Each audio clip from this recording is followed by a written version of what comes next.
Hello there, and thanks for joining us this evening or lunchtime, wherever you are in the world. Um, we're here tonight to talk about building regional esports ecosystems. Here in the UK, we've seen significant development over the last kind of like decade or so at many levels, mainly since the establishment of the British Esports Federation. However, Scotland, Wales, and Northern Ireland are developing in their own way, and this session is going to focus on Scotland and what's happening in terms of competitive esports, education, and growth. And I'm joined by Mark McCready and Ewan Jardine, who I won't introduce. I will let them introduce themselves. And we're going to chat about all things esports in Scotland. And hopefully it'll give you kind of like some insight into what, like the differences of the way that areas and regions are developing their esports ecosystems, because it's actually quite interesting just in the UK. So if you then translate that to across the world, I think hopefully you'll find some interesting things to pick up on. So to start with, Mark, if you'd like to introduce yourself. Hi there. Mark McCready. I've been working in the gaming esports space for the past 8 years. Starting out creating my own tournaments as a student at university, and then developing out my own esports club at the uni as well, in Edinburgh, and then over time participated with older organisations like Esports Scotland as a volunteer, looked at how we could have a bit more of a discussion nationally with Scotland. Worked at British Esports for about 2.5 years as well as their Scottish liaison officer. And then more recently, I'm a lecturer part-time at New College Lanarkshire, teaching on the esports programs as their specialist within the computing department, and setting up Scottish Esports as the national body for Scotland for gaming and esports. Excellent. And Ewan? Yeah, hi, I'm Ewan Jardine. I'm a councillor in Scottish Borders. I'm also the leader of Scottish Borders Council, but I'm an advocate for esports, and I see the value, I see the opportunity, and I see the future for our young people in education, and not so young people, that we can get established. It's interesting that Mark's on the call with me. We both got separate invites to come here, but me and Mark have worked together for about 7-8 years on esports, so we've both been part of the exact same journey. So hopefully we won't say the exact same things, but I think we've both helped each other in different spaces at different times. And obviously I met Nick for the first time at this Esports Scotland conference, which was a fantastic opportunity to discuss esports. But yeah, I'm looking forward to this and bring anything that I can in terms of what I've been able to do through government levels, etc. Excellent. And I'd just like to sort of like talk about the reason why we're having this discussion tonight. And like Ewan just said there, we had the first esports conference in Scotland at the back end of last year in Edinburgh, and it was a really insightful kind of event for myself. As the host, I had the privilege of bringing on and introducing all these great speakers, and then just sort of like chatting with people from education, from industry, from sport, and kind of, I've known Mark for quite a while. It was the first time I'd met Ewan, and Ewan's speech was quite inspiring, which is why I've invited them on this evening. And I think kind of like phase the conference there was kind of like potentially a landmark point for esports in Scotland, and then it brought together so many different communities. And like from your perspective, I think I'll start with you, Mark. You were obviously part of and worked within British esports for a couple of years, as you've already said, and now you're heading up Scottish esports. What was the turning point for you when you decided to step away from the BEF, set up your own thing, and like what are some of the reasons behind that? I think it came down to a change in structure and policy within British esports. There was a sort of divergence of their focus as an organization, but also for me taking the step to establish Scottish esports was I tried to help from a UK level, but there was a lot happening at a national level within Scotland that with organizations and tournament organizers, there was a lot of distrust, particularly because of the history that existed there across with payments for players, with funding. My time at British Esports as their Scottish liaison officer, we set up the first education conference in Scotland at the time, and we invited colleges along, universities. We started rolling the discussion of this is what's happening in the rest of the UK, particularly in England. Wales had just recently set up Esports Wales at the time with John Jackson, and we weren't really looking at it really from a national ecosystem perspective. There was a lot of these pockets of grassroots communities. Some teams would pop up but then entirely disappear. So setting up Scottish Esports was a case of how can we start to build trust and community pillars across, so that we can establish that gaming and esports is an accessible activity for anybody of all ages to get involved with. And that really started when I was having that conversation initially with Ewan when I went down to Gala Shields at the time. Previously in my role with British Esports, but then those discussions picked up and continued as I moved into supporting the development of Scottish Esports at the time too. And how difficult has that initial journey been? Because it's always difficult when you start to set up something like that, and also kind of like just the processes and the things that you have to do, or the things that you should be doing as a governing body. How difficult has that been for you? I think a lot of expectations out the door when you announce something like this. I think in the first few months, or the first month specifically, there's a lot of questions and eyes going, right, so what are you actually doing with this? And there was a lot of pressure of what do we need to produce out the gate. Really, it was to try and keep everything calm and settled and try to understand how we can build relationships, how we can advocate for it. So we set up initially as a national association. We still are, but we're slowly transitioning to more of a national governing entity, where we're looking towards clubs and how we can support club development across Scotland. But the challenges have been trying to do it the right way. And I think from starting this up just over a year ago, I wouldn't have sped anything up quicker, purely because we're trying to establish elements like safeguarding, code of conduct's best practice, helping support with templates and guidance around data and how they can implement some of these policies and meet Scottish legal standards at the same time, so that it can gain its professional recognition across the board, which, you don't want to rush a lot of these things. You do want to take that time. But there have been a lot of examples across the world. Between the time I left British Esports and set up Scottish Esports itself was about a year or two. And I had the chance to go to Sweden, Finland, Denmark, France, and be able to chat to some of the people that have been developing national ecosystems in very different ways. Some of the challenges they've had internally or domestic sort of back and forths, but also how we can uniquely set it up in Scotland as well, but also align across the UK at the same point. So trying to align, but also how do we make it fit for the Scottish market particularly?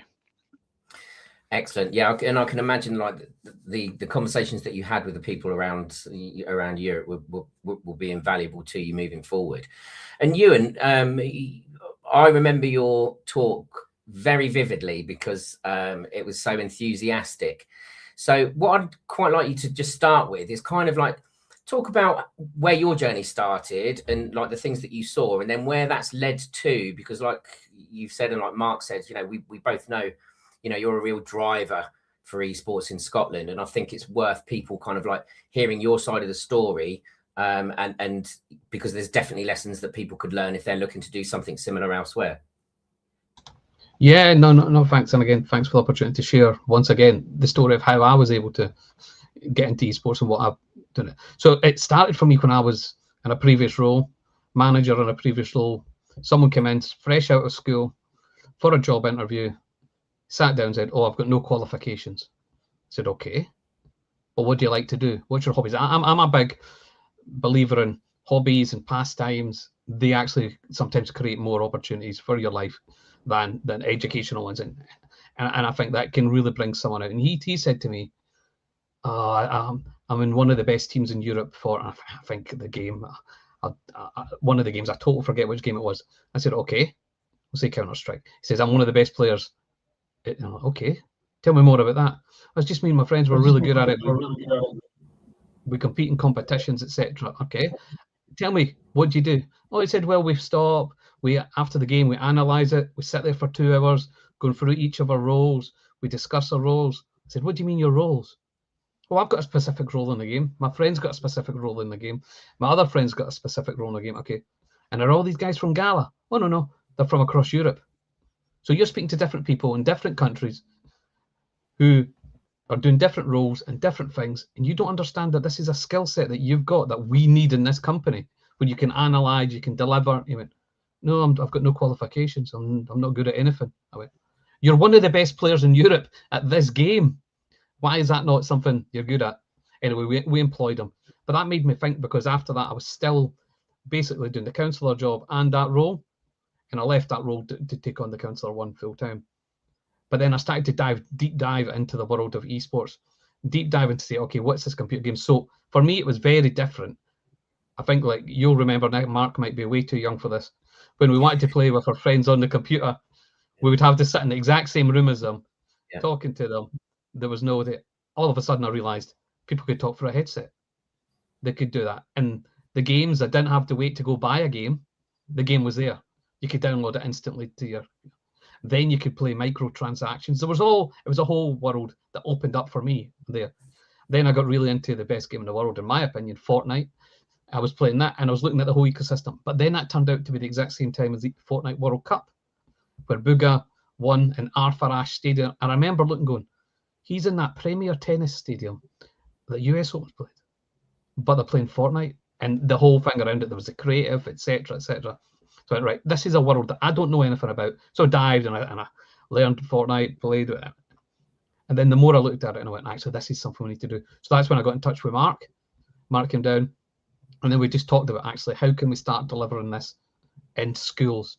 How can this be a tool for good, not a force where people think, oh, esports, we don't want them playing computer games, we need to ban computer games. No, you're not going to ban it. You're not going to get them off it. But how can we instill habits around it? Let them know they've got skills while they're doing it, that they can take into the workplace, take into other educational settings out there, and just create this whole community of people who's exact same minded as them. And they could be boys, they could be girls, they could be 16, they could be 11, they could be whatever age, but they're working together in the school because they know they've got one passion and one ability, and who's the best at it, but who's not the best at it, and a whole created around. So yeah, so that for me was a passion. I could see the opportunity, and it's the future. But you can't kick back on the future. You have to embrace it and see how you can help shape them with a culture that you need. And did you find it kind of like difficult to convince other people in your sphere of the importance of esports, or did they generally, jump on board?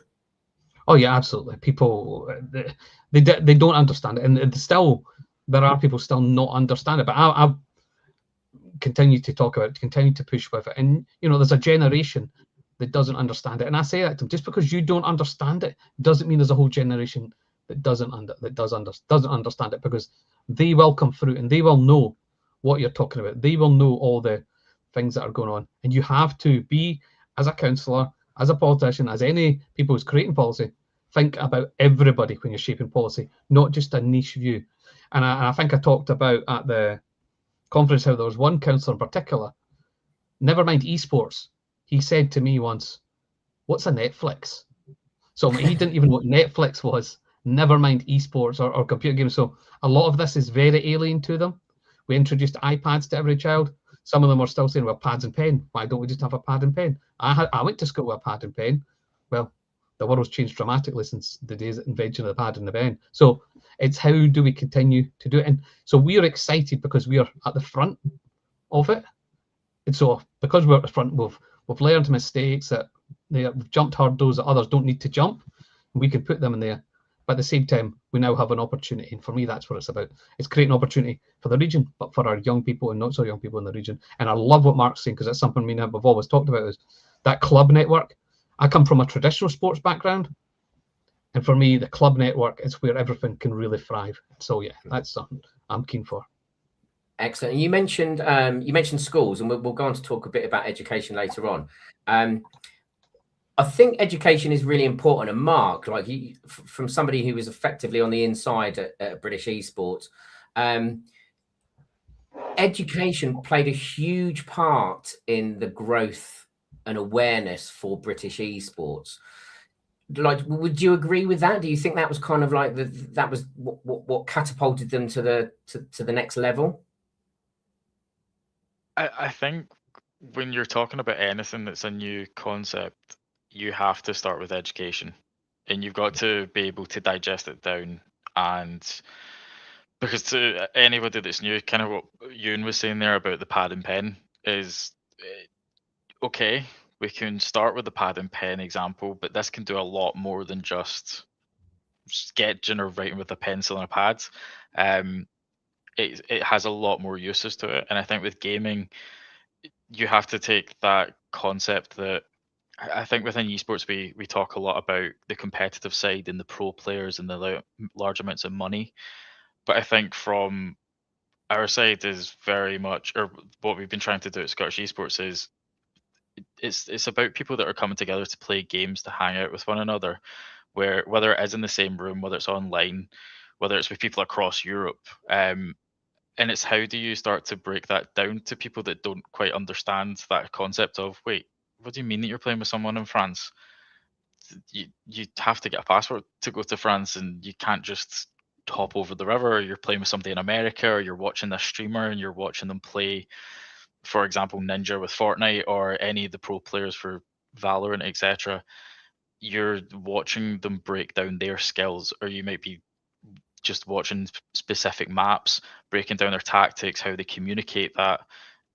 I think that was one of the things that British Esports did really well, was the education and how they communicated the message of esports. And I think with what they've done with Pearson, we've been trying to do quite heavily with SQA in Scotland, which is sort of totally different network as well. Yeah, and I think you've hit two really good points there. And the first one being that sort of like competitive nature. Everybody likes competing. Everybody likes kind of like that competition. And the fact that you can take part in a national competition relatively simply, you know, like from your college, from your school, your university, etc., and compete against all of those other colleges and schools around the country in a national tournament that you can then go on and qualify for the finals or whatever and win a national competition, is something that is quite unique to esports. And when you're talking about football, yes, there are those things, but it's so much more difficult and complicated, and the logistics and the expense of travel and all of those sorts of things, which is one of those beautiful things that esports has that many other traditional sports don't have. I also think kind of like what you were saying about like education and awareness. That's something that I've learnt over the last 10 years. I've been working in esports and education for kind of in my 11th year. And 11 years ago, we were putting on sessions for local school groups and local community groups. And they would come into our center and kind of like play competitive tournaments, you know, Fortnite or whatever, or they'd come in and we'd teach them sort of transferable skills like video production, but we would use like Minecraft as the vehicle. So, you know, they'd learn how to write a script, they'd learn how to set characters, design sets, and they would build the sets in Minecraft, create the characters in Minecraft, record the moving image within the game, and then do voiceovers and sound effects and all of those things. So they were learning all of those production skills through a medium that they were comfortable with and enjoyed, which is another advantage of esports and gaming, is that we can take education into the world that they already exist in. But I remember the conversations I had 11 years ago with parents. You know, what, my son, wow, it's just gaming, isn't it? No, it's not just gaming. And well, what careers are there? Well, there's all sorts of careers. And, you know, we used to use the analogy of the World Cup, like football, soccer.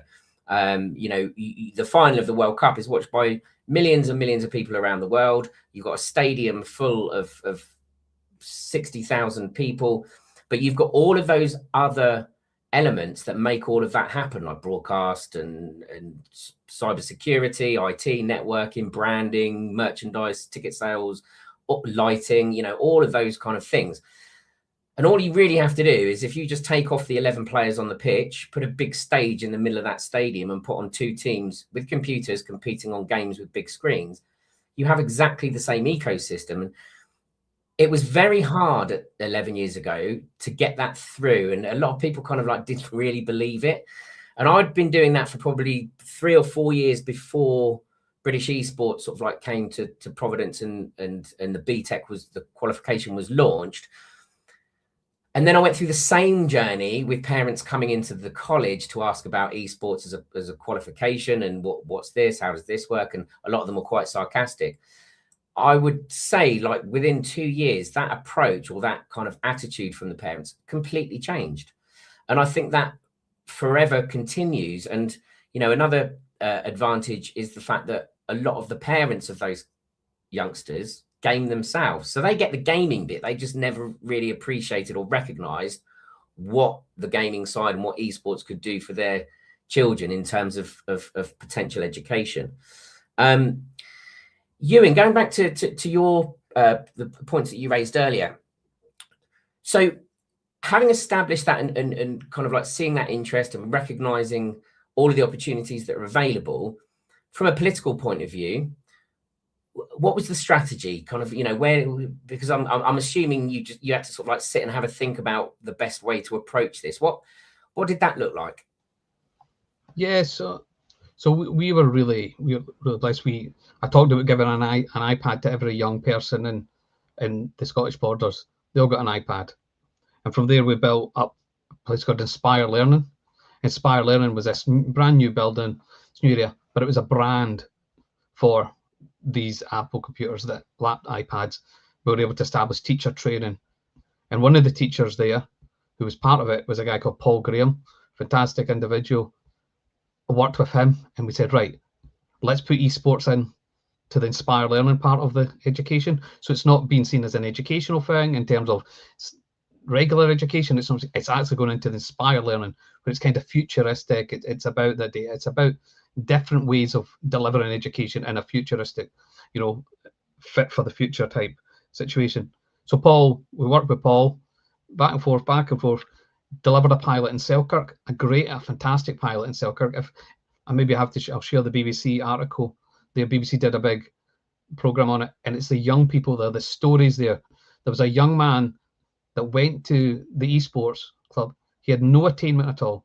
He was skipping school, he was cutting class, he had no qualifications. He went to the esports club, really enjoyed it, then started going to maths, then started going to English, then started going to geography, and then got qualifications. Attainment shot right up because of that one hook of the esports club. He didn't want to miss that, so he knew he had to go to the rest. And because he grew his confidence there, got to meet people he didn't really usually talk to there, he was able to do it. So that's one story, but there's a whole host of other stories. And then we started to hold little regional tournaments as well for some of the schools. So some of the schools didn't even have an esports team, but we got them involved in other ways. And now we have made it up that every school's got an esports club. Every school is now going to be getting there, and we have more and more tournaments coming. So it's about taking that one little pilot and continuing to keep the pressure on. Paul, is what happens at councils, officers do a lot of the work, a lot of the groundwork, but I'm there to keep going, pushing a policy, delivering a policy. Okay, this needs to happen. Oh, Paul, you've got a problem. Let me go help you solve that. Let me speak to the right people. Let me make that happen. And of course, there's resistance. And also, we've just created a sports strategy. And I think we are the first council in Scotland to have esports as part of our sports and physical activity strategy, which to me is a huge deal because it's now seen in the same way as traditional sports. We're a huge traditional sports area. But I've said that esports, it's there because we can help people shape to get physically active while utilising that and not demonising it, because that's a problem. I think there's a demonisation of esports in computer games. Actually, no, they can be effective tools for bigger and better things in communities. And I suppose this question could go to either of you. Is there a particular kind of like centre that is leading the way in Scotland? You know, and kind of like, and if so, what is it that they're doing that others aren't, that people can aspire to? You know, obviously you're kind of like, Mark, you're in that in that boat in terms of leading the way on a sort of like national level. But is there any specific examples that you can think of, or that you might want to offer as somebody who's leading the way? Yeah, I can take that one. I think one of the strengths that we've got is there's fantastic individuals across the board in different sectors leading the way on it, and it isn't just one person. And I can't sit here and take credit, because I think it's everybody around that's been setting the groundwork and enabling for something like Scottish esports to exist. It's people like you that's on the call that help make it happen within the council, and particularly Scottish Borders, and helping drive those conversations. Paul from helping deliver those pilots.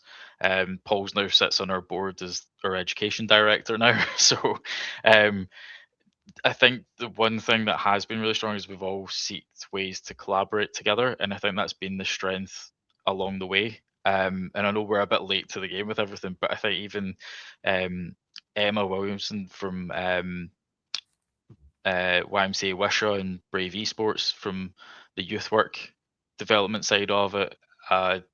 We've even got a degree program in Dundee and Angus College that has implemented the SQAs, delivered, created the MPA with stakeholders from across industry and educators across the levels as well, to understand how we can package these up and provide it out. I think there's a lot of key individuals that we can point to, even your fighting game communities. I think we've learned a lot from trying to understand from a club perspective of what needs to be there at the core to harness a sort of true esports, if there is such a thing, audience, because they're the biggest esports in Scotland is by far the FGC. They're the most organised, they collaborate, they talk to each other. I think, yeah, there are a lot of really great examples, and I think that's something that I'm hoping, how can we keep continuing to collaborate, and as people push on with what Ewan's doing, with what the YMCA is doing as well, now expanding out across all of the YMCAs in Scotland, this is a point where we're now starting to see a national change, and how we can start to pinpoint what Scottish Borders has been doing, what YMCA has been doing with youth work across the education sector, as well as schools, colleges, and then the university input where it is as well, and how we can start to build that ecosystem together. So I think, yeah, sorry, might have got into you there as well, Ewan, but yeah, I think there's been a lot of people that have led the way in this. Yeah, and Ewan, what about your perspective on that? Yeah, I think Mark's obviously he's very much deep into it than I am, and at a national level, I'm very focused. I mean, in my region, but for me, I think it's still very young in terms of what the potential is, and I think there's still that misunderstanding. So I'm working. I had a meeting yesterday with Public Health Scotland, and I said to them they need to be starting to look at esports. I met with the Scottish Government. That's when I said, and so from my point of view, I don't think there is enough people talking about it to government. I think that still needs to be there. I think government, in terms of pinpointing who to speak to, what to speak to, they'll hear one voice, but they're not hearing the right voices sometimes. And I think that's a big issue. That's a big problem. So it's about how can I enable that? How can I speak to others to enable, so we can get the likes of Mark and others just in front of government, in front of policymakers, and to go, no, this isn't a fad. This isn't something. This can be, pardon upon, a game changer in education. It can be a game changer for people there, because, so for me, yeah, there's still a lot of work to be done, but I think there's a lot of great work being done. Mark's right, it's not just one person, it's a whole collective. But how can we make sure we are getting the right people at the right time, speaking to the right people? And I think sometimes it hives off to one person will say, I'll go do the talking. No, actually, you might not be the right person. Somebody else might be able to do that. So I think that's really... As well with what you're saying there as well, Ian, recently in the past week, the National Game Strategy has just been launched and handed to the Scottish Government, and I now believe it's been put forward as a motion to be debated in the Scottish Parliament in the coming weeks. A section of that, it actually described gaming as a social force for good, and talked about its level of engagement across entertainment being larger than film, music, TV combined. So to have that level of engagement, and to still not have any sort of recognition at a government level. I think there's really strong cases that gaming exists across the world. There's the minimum digital living standard as well, that was developed out of the Institute in Manchester, in Salford, and that's now being used, saying a games console is a minimum digital living standard for people that live in poverty. This is something that they recognise is a necessity in this economy that we currently live in. And if you don't have access to a game console, that's a sign of deprivation. So I think there's a lot of work, and we're already starting to pinpoint in some of these plans. But it kind of goes back to the work that Brian Baglow has been doing with the Scottish Games Network in the plan, is how do we start to map and connect all these up? Right now they're isolated, it's game development. How do we get esports in? How do we get the wider gaming in and connect it up with entrepreneurship and media production, etc., with what you were saying earlier, Nick? Yeah, and I think you've mentioned a few different kind of like things and kind of like benchmarks. And if you look at the 21st century skills framework, you know, esports literally ticks so many of those boxes with all of the transferable skills and digital literacy and all of those things that, you know, is now being used as a common benchmark. And, you know, I think we're potentially missing out because we know and understand this. It's like you said, Ewan, it's about the right people talking to the right people, you know, and those people with the knowledge often don't get in front of the high level officials that they need to kind of get these points across. Whereas within education, we're acutely aware of all of these things and are working towards it. And you mentioned Scottish qualifications, Mark. Now, both of us have been working with those guys for the last year to develop new qualifications. Now, that's obviously a good thing, you know, and it's great that they've taken that on board. And you know, they had representatives attended the conference in Edinburgh. Do you think, kind of like from that perspective, this is a pivotal point in the journey? Because if Scottish qualifications establish the rest, so they already have a qualification, but more qualifications, and it becomes like a stable body, at that point, is that when it's much easier for other people and outsiders and government to recognise that this is a thing? Well, I think the SQA qualifications, I think their biggest qualification that they've got right now is the MPA Esports, which is from an SEQF level 4 to 6, or the RQF 1 to 3. Might be wrong on that one. You might know better, Nick.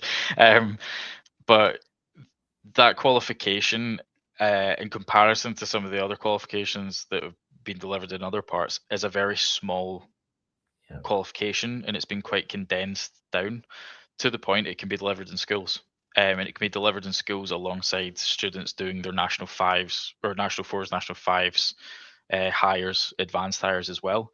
So it's now a bite sized down, where we've now got young people across Scotland that have never heard of esports before, see it on their timetable and go, actually, kind of, what's that? Oh, it's gaming and esports, like competitive video gaming. They have the chance now to learn about the entire industry with all the different creative outlets as well, typically similar to what you would have with PE, where you would go and learn about football, hockey, tennis, or badminton. It's a way of actually understanding the digital side. And a lot of councils, and particularly, I know the challenges with networking, etc., at schools, and also the borders have had with that, but I've found solutions.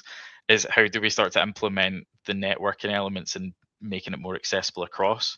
But I think that's been a really strong suit, is the fact that over 50 centres, secondary schools and colleges in Scotland are now delivering the MPA across the level 4 to 6, and not including the HNC and now the HND that's in development.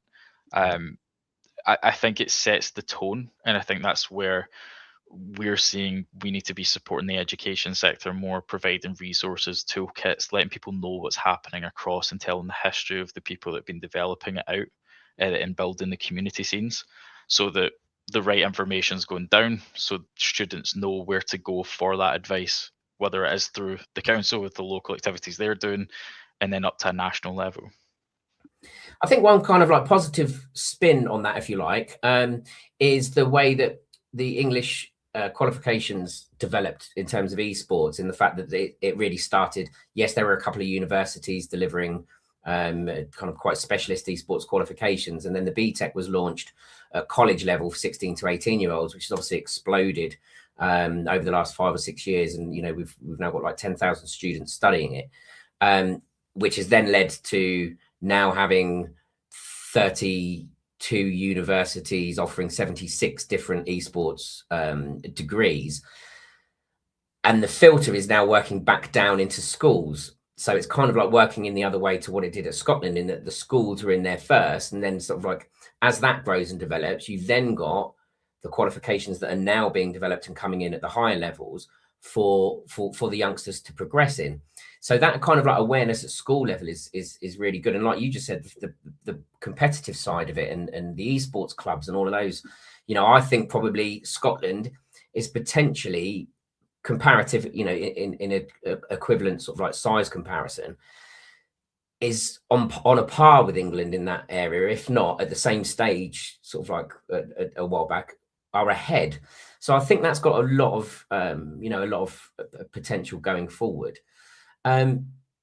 From your perspective, Ewan, what do you think is kind of like the next stage, the next phase? Like, what's in your kind of like strategy for continued growth and expansion?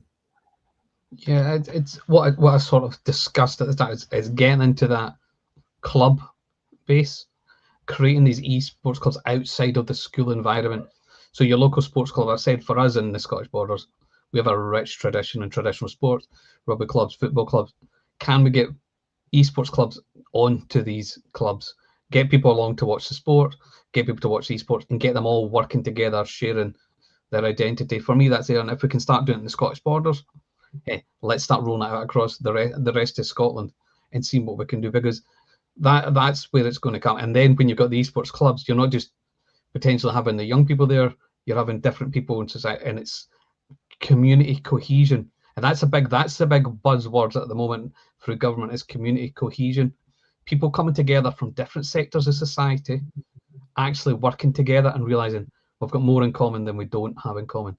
And I think that's a real key part. And I think esports can be an enabler of bringing people together.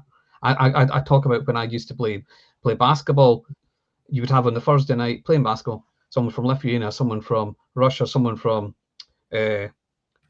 Poland, someone from, I think Kenya was there. There was someone from Ghana was there, and I think I was the most less international person there. It was just everybody was different, but you were all talking to each other.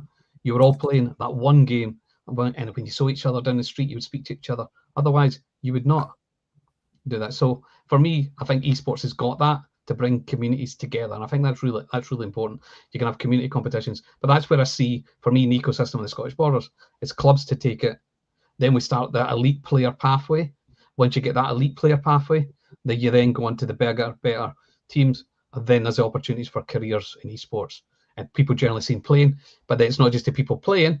They need coaches, they need announcers, they need editors, they need graphic designers, they need the whole market. And I think that's what we need. But until you create that elite player pathway and people know they can slide into that pathway, it's going to be difficult to sell the bigger ecosystem. But yeah, once you create the pathway, then you've got different pathways that can stream off it. Yeah, I mean, I think you're spot on. There's not much more I can add to that. I've got a question that's come through on the comments from George Lewin, and it's to you, Mark. Do you use any other esports bodies as a guide to help build Scottish esports, or is it purely run off what you guys think is best and what others do as well? I think a lot of it's been modelled off of comparing existing models across. From having the chance to speak to people setting up different organizations, they've had their own individual struggles of just trying to gain the recognition or connect with the players, the clubs. We talked about education there, local government as well. There's unique circumstances, and I think that's something we've had to take on from the committee side, is trying to understand, or from our board, sorry, is how can we navigate and structure that in Scotland. I think we've been very fortunate that we've had that collaboration from the early days and talking and knowing faces and understanding how we can work together. One of the models that we have looked at and speak to quite regularly is John Jackson from Esports Wales. Sort of a no-brainer. Collaboratively across the UK, we want to support the development of esports, being two national bodies that function solely within the home nations. We want to find ways that can we save us doing double the work, essentially.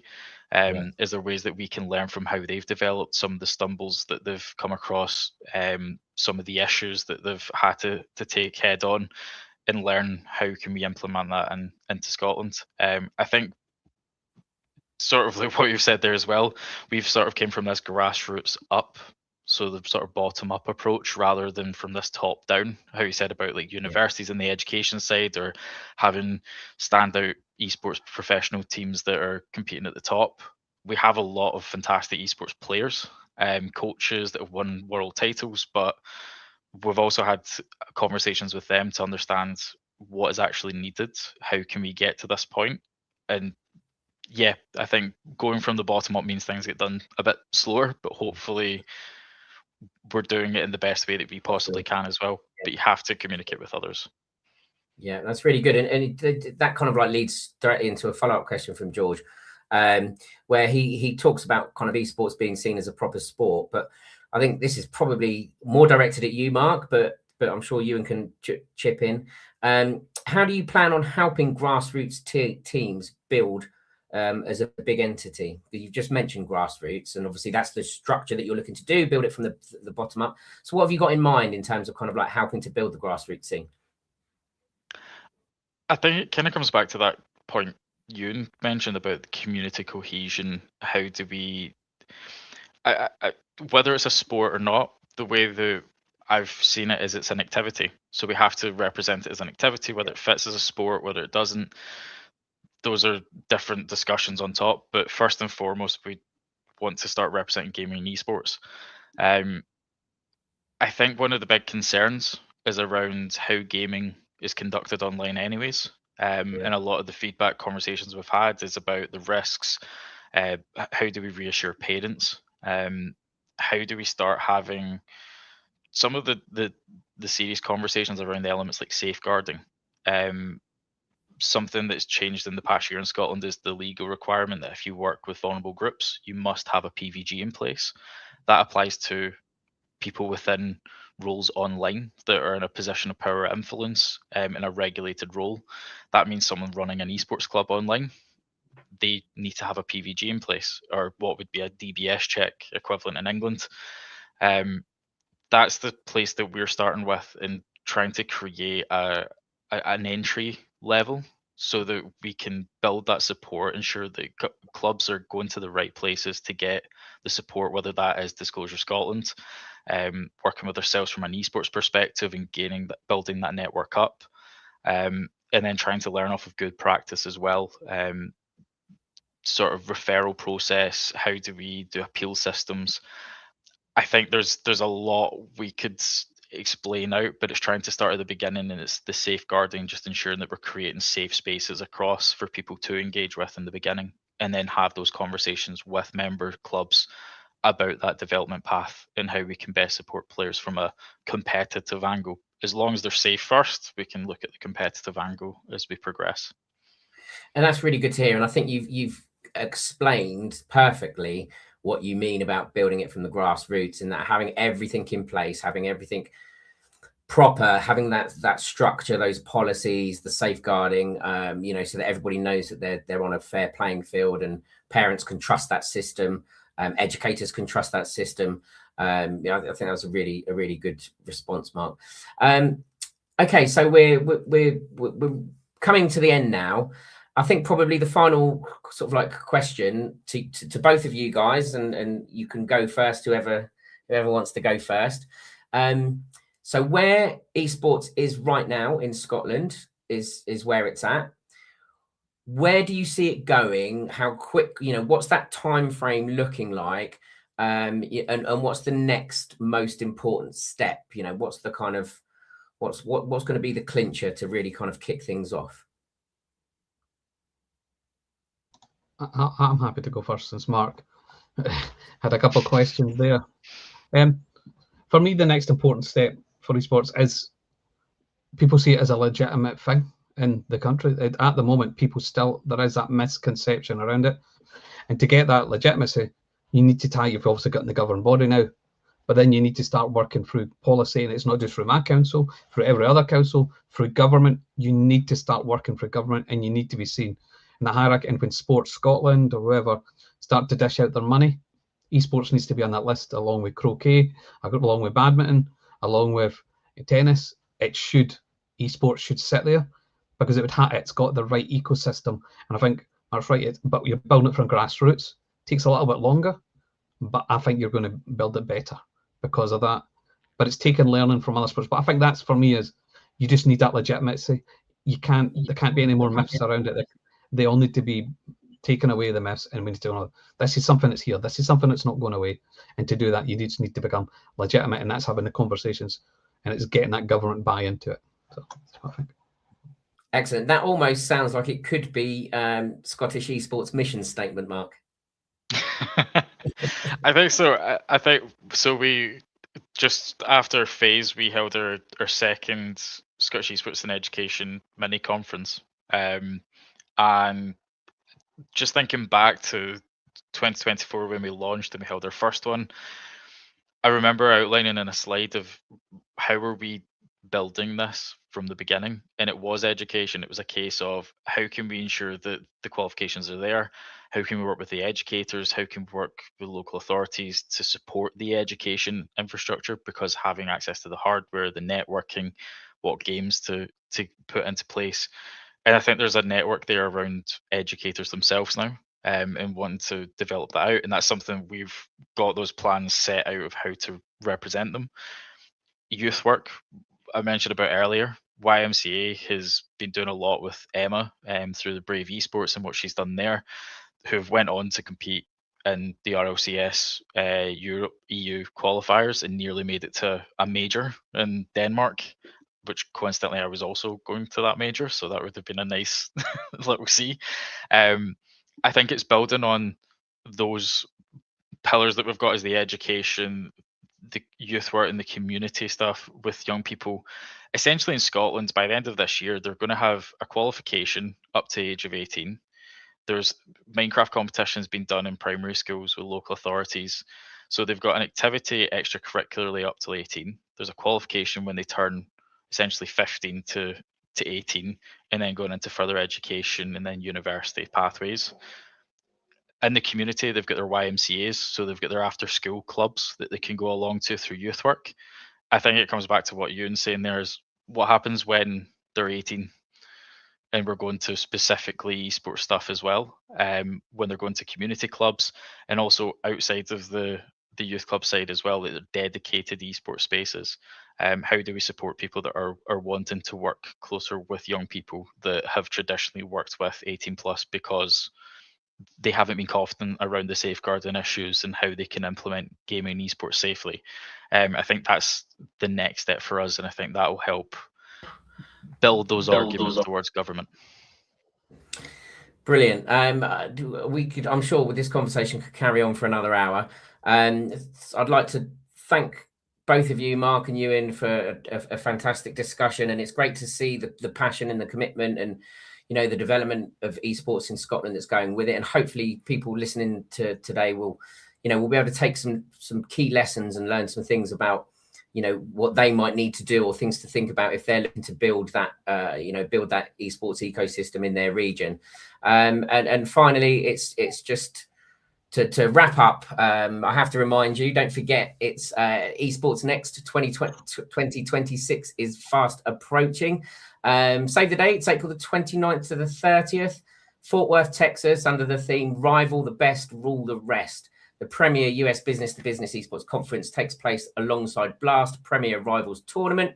If you want to find out more about that event and find out why you should join the Esports Trade Association, go to esportsa.org. That's esportsa.org. And finally, for the members, for you members who are already there, you will soon be receiving a survey that we'd really appreciate you to complete. And it's about content and what's important to you. The Education Committee want to find out what's important to you, the things that you want to know about, so that we can put some things together to give to our members as open access free resources like we usually do. So look out for that, and it'll take you 3 minutes to complete, and we'd really appreciate it. So for now, thanks to Mark, thanks to Ewan. I hope you've enjoyed the LinkedIn Live, and we'll look forward to the next one in March, and we'll see you then. Thank you.